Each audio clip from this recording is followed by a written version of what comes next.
Bonjour, nous sommes rendus à la deuxième capsule sur l'étude statistique pour notre cours en mathématiques troisième secondaire.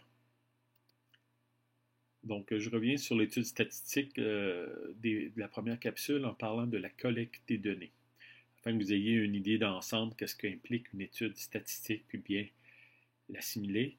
Suite à une collecte de données, on va faire un classement des données pour être en mesure de les analyser, permettre d'interpréter dans un but de faire une conclusion ou encore des prévisions.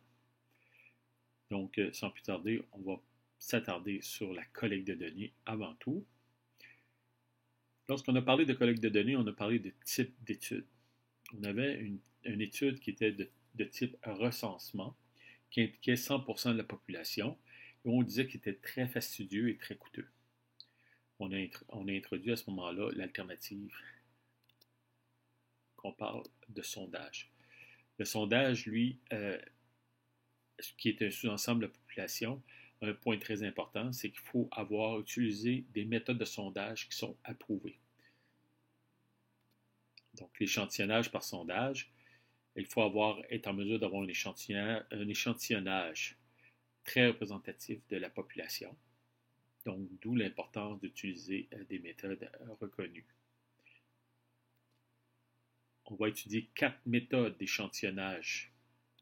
D'abord, aléatoire simple, systématique, par grappe et l'échantillonnage stratifié. On va voir la première plus en détail. Aléatoire simple. Qu'est-ce qui implique l'aléatoire simple? C'est la méthode la plus connue. C'est une méthode qui consiste à faire des choix au hasard d'une certaine proportion de la population. Donc, supposons qu'on fait l'étude par sondage de la grandeur des élèves de ta classe, échantillonnage par méthode aléatoire simple. J'ai une liste de noms avec tous les noms numérotés. Je vais représenter chacun des élèves avec une petite boule numérotée que je vais mettre dans une boîte. Donc, en les mettant dans la boîte, chaque nom est lié à un numéro. De cette façon-là, lorsque je vais faire la pige des numéros dans la boîte, à ce moment-là, le tout sera fait de façon aléatoire. Bien sûr, les boules sont de même dimension, même masse, afin qu'il n'y ait pas de, je veux dire, quelque chose qui me permet d'être tenté par une boule plus que l'autre. Donc, si une boule était plus grosse que les plus petites, à ce moment-là, ça ne serait pas correct. Maintenant, on va déterminer quelle est la taille de notre échantillon. On veut au moins 20% ou environ 20%. 7 noms sur 36. Donc, ce qu'on fait, c'est qu'on mélange le tout. Et une fois tout mélangé, on fait seulement sortir 7 numéros correspondent à des noms sur une liste préétablie. Il faut que ça soit fait d'avance. Donc, numéro 3, 23, le numéro 14, le numéro 31, le numéro 9, le numéro 25 et le numéro 17. Donc, voici les 7 noms qui constituent notre échantillon sur les 36. C'était la méthode aléatoire simple. Donc, on va poursuivre maintenant avec la méthode systématique. Comme le nom l'indique, cette méthode-là implique un système, une façon de faire préétablie, que ce soit répétitif, pour pouvoir sortir chacun des éléments de notre échantillon, qui est supposément représentatif de la population. Mise en situation. On va faire une étude statistique par sondage sur les différents forfaits cellulaires utilisés par les élèves d'un collège.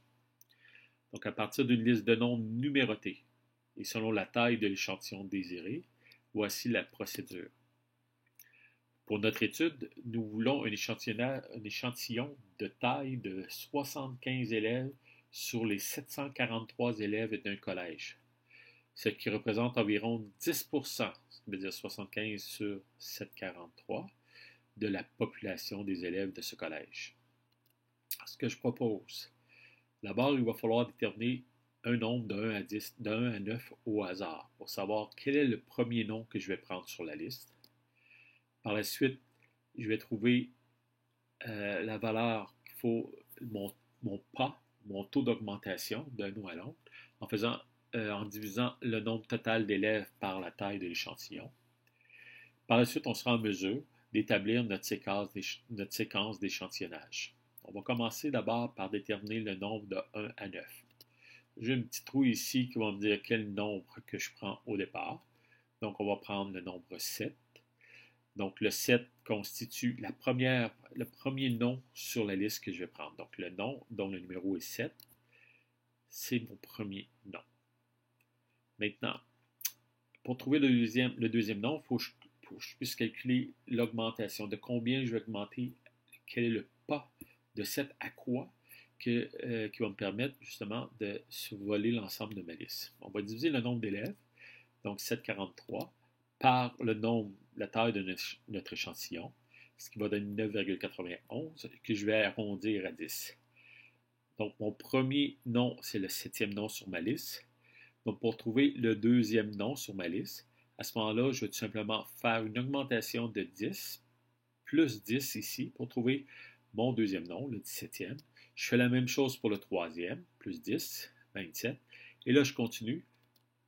Et à un moment donné, je vais être rendu au 73e nom et ce sera le 127. On continue à plus 10 pour le 74e nom. Je suis rendu à 137. On poursuit ici pour le 75e nom. Et là, on a un petit problème. Je ne sais pas si vous avez trouvé le problème que j'ai ici. C'est tout simplement que 147 n'est pas possible parce que sur ma liste, j'ai 743 noms. Donc, qu'est-ce qu'il faut faire? Je veux avoir 75 noms. Certains diront on arrête à 74. D'autres disent ben, on a 75, on va en prendre 75. Donc, ce que je suggère, c'est que tu regardes l'écart qu'il y a entre le nombre que tu es supposé d'avoir, 747 moins 143. Ça me donne 4. Je reviens au début de ma liste et je prends mon quatrième nom sur ma liste qui va constituer mon 75e de mon échantillon. Voilà. On poursuit maintenant on a vu l'aléatoire simple et systématique. On poursuit par une méthode d'échantillonnage par grappe. Donc, on y va avec un exemple. Cette méthode est utilisée lorsque la population est divisée en groupes appelés grappes. On choisit au hasard un certain nombre de grappes. L'ensemble des éléments de ces grappes constitue l'échantillon. Donc, l'exemple que je prends, c'est que nous voulons faire une étude sur les habitudes alimentaires des joueurs de hockey de la Ligue nationale. Nous savons qu'il y a 31 équipes ayant en moyenne 34 joueurs pour un total de 1054 joueurs. Voici le plan d'échantillonnage par grappe que je vous propose. Donc, pour faire un échantillon par grappe, on doit considérer chaque équipe comme étant une grappe. Donc, ici, j'ai l'ensemble de mes grappes. Maintenant, nous considérons que la taille de l'échantillon d'environ 30% de la population serait représentative pour notre étude.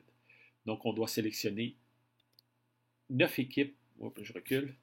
On doit sélectionner 9 équipes sur 31. OK? Parce que ça va correspondre à notre 30%. Donc, moi, ici, là, j'ai fait des petites boules qui vont me permettre de faire le choix des équipes. Je lance tout simplement les petites boules qui tombent sur une des grappes. Donc, ici, Chicago, c'est la première équipe au hasard. Je lance ma deuxième boule qui tombe sur la Floride.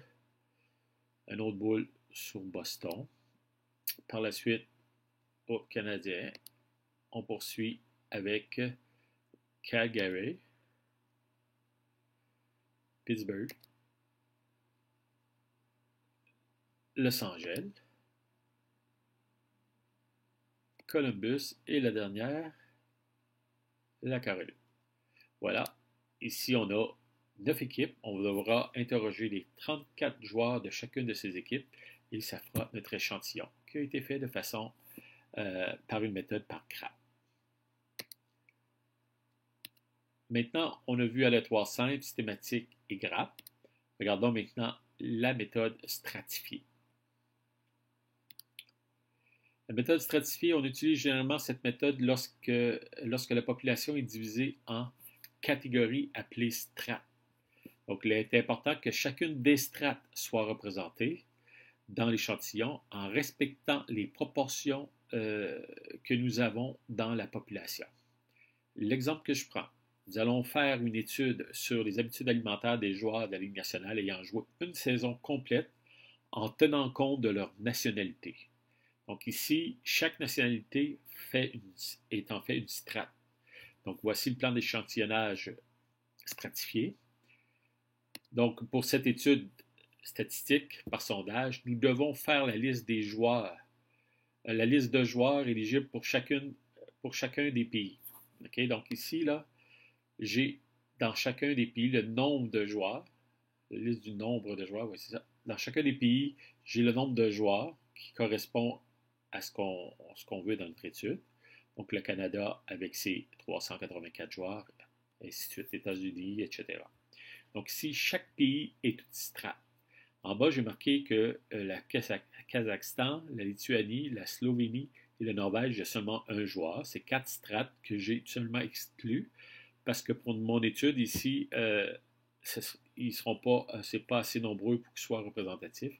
Donc, il n'y en aura pas de toute façon dans l'échantillonnage. Donc, on choisit d'abord d'interroger 25% des joueurs sur leurs habitudes alimentaires.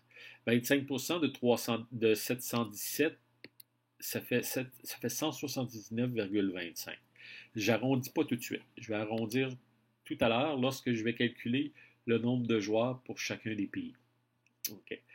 Donc ici, on doit respecter la proportion. Donc la proportion des joueurs canadiens correspond à 384 sur 717. OK? Donc c'est important d'en tenir compte. Donc mon premier calcul, ce sera tout simplement dire que 384 divisé par 717, la proportion de joueurs canadiens multipliée par mon 179,25 correspond à 25% de la totalité, ce qui me donne 76. C'est à ce moment-là que j'arrondis. Les États-Unis, je fais le même calcul, ce qui va me donner 38 joueurs américains dans mon échantillon, 12 joueurs suédois, des Tchèques, 11, etc. Donc, on fait tout le temps le même calcul en mettant le nombre de joueurs de son pays. Donc, on voit tout de suite à 2. Et comme je disais tantôt, les 4 autres pays, je ne les ai pas mis parce que l'échantillonnage aurait été de 0, étant donné que ça arrive à une fraction plus basse que 0,5. Donc, à ce moment-là, je n'aurais pas pu arrondir davantage. Donc, ça fait un total de 179. Finalement, on vient de faire l'étude des 4 méthodes d'échantillonnage, donc aléatoire simple, systématique, par grappe et stratifié. Bonne étude, j'espère que vous avez bien compris. Allez, à la prochaine capsule. Bonne journée.